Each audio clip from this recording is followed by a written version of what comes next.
डाइबल की reducing property के साथ केमिस्ट्री मास्टर्स एक बार फिर अपने व्यूअर्स के सामने प्रेजेंट है। इस वीडियो में हम डाइबल के नाइट्राइल्स और कार्बोक्सिलिक एसिड पर एक्शंस को स्टडी करेंगे। होप कि यह वीडियो भी आपके कॉन्सेप्ट को क्लियर करेगा। So let us begin. अब हम देखते हैं कि कैसे नाइट्राइल्स को डाइबल रिड्यूस करता है। तो जब आप बात करते हैं नाइट्राइल्स की, तो नाइट्राइल्स जनरली आपके साइनाइड कंपोनेंट्स होते हैं, या फिर आप कह सकते हैं कि ऐसे ऑर्गेनिक मॉलिक्यूल जिसमें सी ट्रिपल बॉन्ड एन हो, यानी कि सी एन फंक्शनल ग्रुप हो, तो उसे आप नाइट्राइल कहेंगे। तो नाइट्राइल का जब भी आप डाइबल के साथ रिडक्शन करते हैं तो वो हमेशा आपको प्रोडक्ट देता है एल्डिहाइड। ये ध्यान रखना है, क्योंकि जब आप साइनाइड का अगर रिडक्शन करते हैं नॉर्मली, तो साइनाइड या फिर आपके जो नाइट्राइल्स होते हैं वो रिड्यूस होके आपको एमीन देते हैं जनरल। लेकिन डाइबल के केस में आपको एमीन नहीं मिलता है, वहां आपको एल्डिहाइड एज अ प्रोडक्ट मिलता है। तो आइए देखते हैं कि कैसे इसकी मैकेनिज्म रहेगी, कैसे इसका रिएक्शन जनरली कंटिन्यू होता है।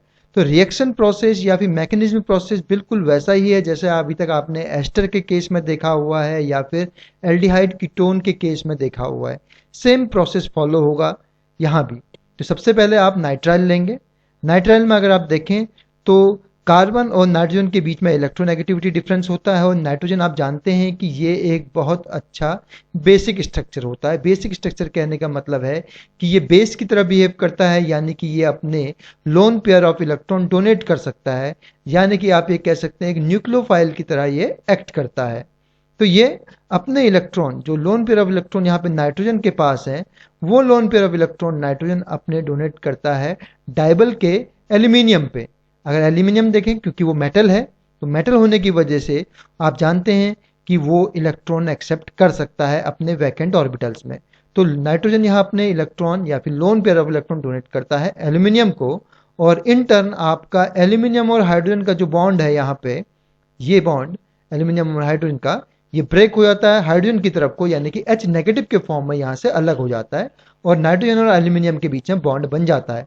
और नाइट्रोजन ने इलेक्ट्रॉन डोनेट किए हैं, इसलिए नाइट्रोजन पे यहाँ पे आएगा प्लस चार्ज। अब नाइट्रोजन एक प्लस चार्ज स्पीसीज है जो कि एक स्टेबल कंडीशन नहीं है, और ऊपर से आपका हाइड्रोजन भी यहाँ से अलग हो चुका है एज अ हाइड्राइड, यानी कि एज अ न्यूक्लियोफाइल।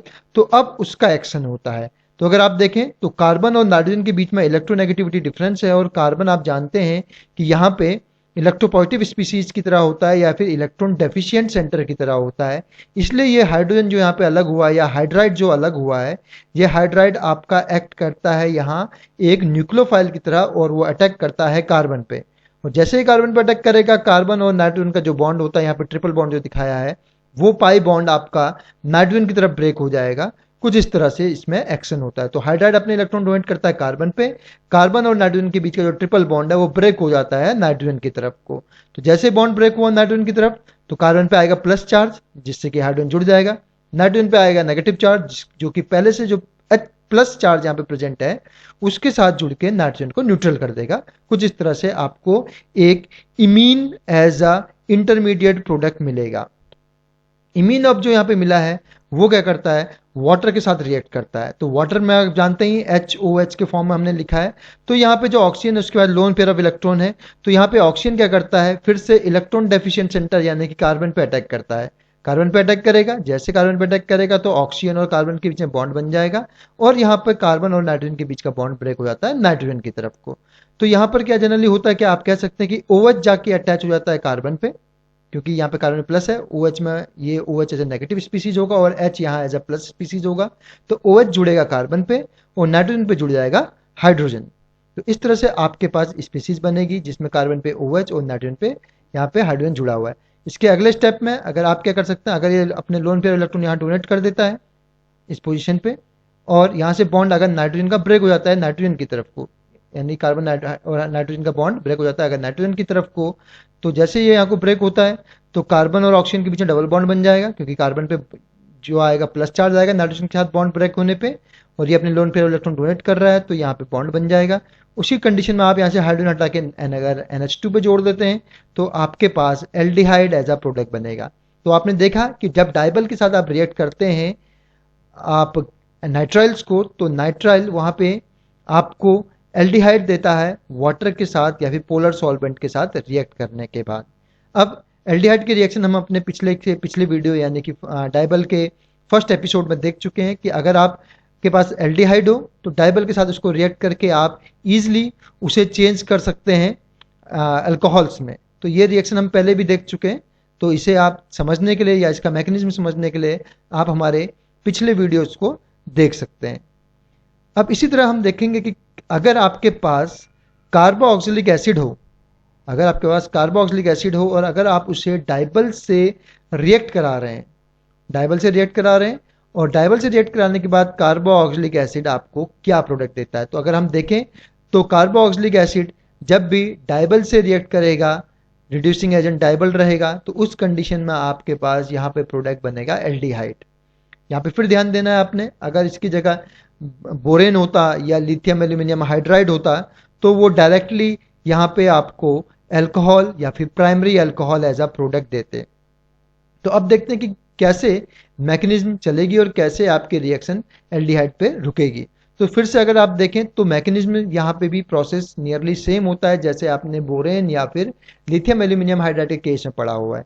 तो एल्यूमिनियम जो आपका यहाँ पे डाइबल जो है, यहाँ पे ये डाइबल अगर आप देखें तो इस कंडीशन में क्या होता है, अगर आप एसिड को देखें या कार्बोक्सिलिक एसिड को देखें तो इसकी मैकेनिज्म थोड़ी सी डिफरेंट है, जो कि हमने एस्टर या फिर एल्डिहाइड, कीटोन या फिर अभी थोड़ी देर पहले नाइट्राइल के केस में पढ़ी है, उससे थोड़ा डिफरेंट यहाँ पे कंडीशंस रहती हैं या फिर मैकेनिज्म रहती है कार्बोक्सिलिक एसिड के रिडक्शन में।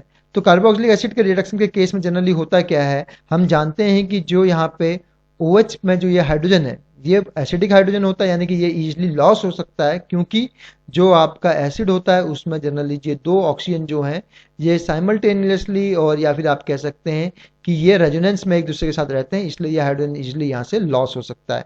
तो H जब भी जाएगा यहाँ से वो H हमेशा प्लस बन के जाएगा, उस प्लस के साथ ये हाइड्राइड यहाँ पे ऐड हो जाता है, यानी कि H2 का लॉस हो जाता है और जहाँ से ऑक्सीजन पे नेगेटिव चार्ज आया और एल्यूमिनियम यहाँ पे एज अ प्लस है तो ये ऑक्सीजन के साथ यहाँ पे एल्यूमिनियम आपका ऐड हो जाता है।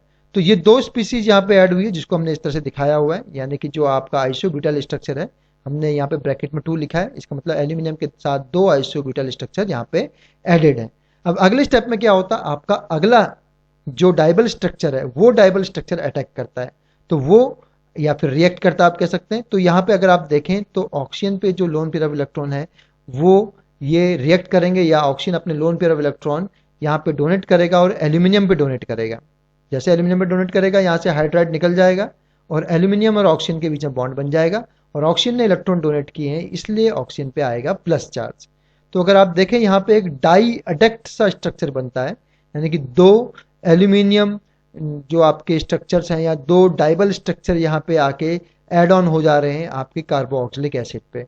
फिर से जो हाइड्रोजन यहाँ पे अलग हुआ है या जो हाइड्राइड आपका अलग हुआ है वो एक न्यूक्लियोफाइल की तरह अटैक करेगा और सर्टेनली वो आपके इलेक्ट्रॉन डेफिशिएंट सेंटर यानी कि कार्बोनिल कार्बन पे अटैक करेगा और कार्बन और ऑक्सीजन के बीच का बॉन्ड ऑक्सीजन की तरफ को ब्रेक हो जाएगा। तो ऑक्सीजन हो जाएगा न्यूट्रल और कार्बोनिल कार्बन और हाइड्रोजन के बीच में बन जाएगा बॉन्ड। तो ये डाई अडेक्ट जो स्ट्रक्चर है आपको कुछ इस तरह से चेंज हुआ है।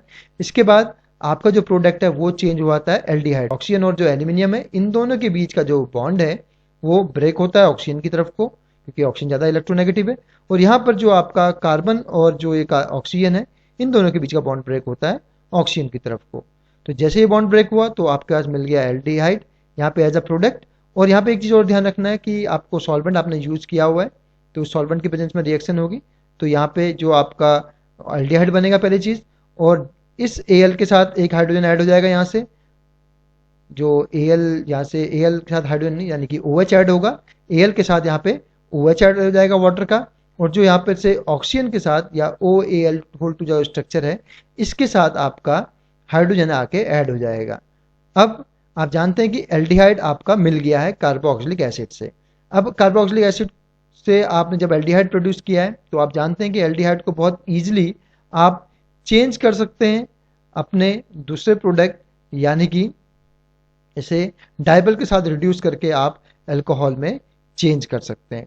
तो अल्कोहल से चेंज करने का जो प्रोसेस है वो कुछ यहाँ पे इस तरह से दिखाया हुआ है। तो इस तरह से आपने देखा कि डाइबल कैसे एक वर्सटाइल रिड्यूसिंग एजेंट की तरह बिहेव करता है और डिफरेंट जो आपके फंक्शनल ग्रुप होते हैं उनको रिड्यूस करता है। तो अभी तक हमने देखा कि जनरली ये एस्टर को रिड्यूस कर लेता है और एल्डिहाइड पे रिड्यूस करता है। इसी तरह से ये साइनाइड्स यानी कि नाइट्राइल्स को रिड्यूस कर सकता है, कीटोन्स को और एल्डिहाइड्स को भी रिड्यूस कर सकता है और इसी तरह से कार्बोक्सिलिक एसिड को भी रिड्यूस कर सकता है। लेकिन ध्यान देने वाली बात है कि जनरली जो डाइबल की रिएक्शन होती है, अगर आपको इसको एल्डिहाइड पे रोकना है तो जनरली इसकी जो रिएक्शन होती है वो काफ़ी कम टेम्परेचर पे -70 डिग्री सेंटीग्रेड या -78 डिग्री सेंटीग्रेड में जनरली ये कैरी ऑन कराई जाती है। इस चीज़ का आपको ध्यान रखना है। अगली बात कि जनरली अगर आप कार्बोक्सिलिक एसिड ले रहे हैं या आप साइनाइड ले रहे हैं या एस्टर ले रहे हैं, लो टेम्परेचर पे रिएक्शन कराएंगे तो ये हमेशा रिएक्शन आपकी एल्डिहाइड पे रुक जाएगी। और अगर आप कीटोन या फिर एल्डिहाइड को रिड्यूस कर रहे हैं डाइबल के साथ तो ये फर्दर आपको अल्कोहल एज अ प्रोडक्ट देते हैं। ये आपको ध्यान रखना होगा। तो दोस्तों, आपको ये वीडियो कैसा लगा ज़रूर हमारे साथ शेयर कीजिए। वीडियोस को अपने फ्रेंड्स के साथ शेयर कीजिए ताकि उनको भी इस कॉन्सेप्ट्स का उन्हें भी बेनिफिट हो। और हमारे वीडियोस को लाइक कीजिए, हमारे वीडियोस पे आप कमेंट कीजिए और मुझे सब्सक्राइब करना ना भूलें। Thank you for watching.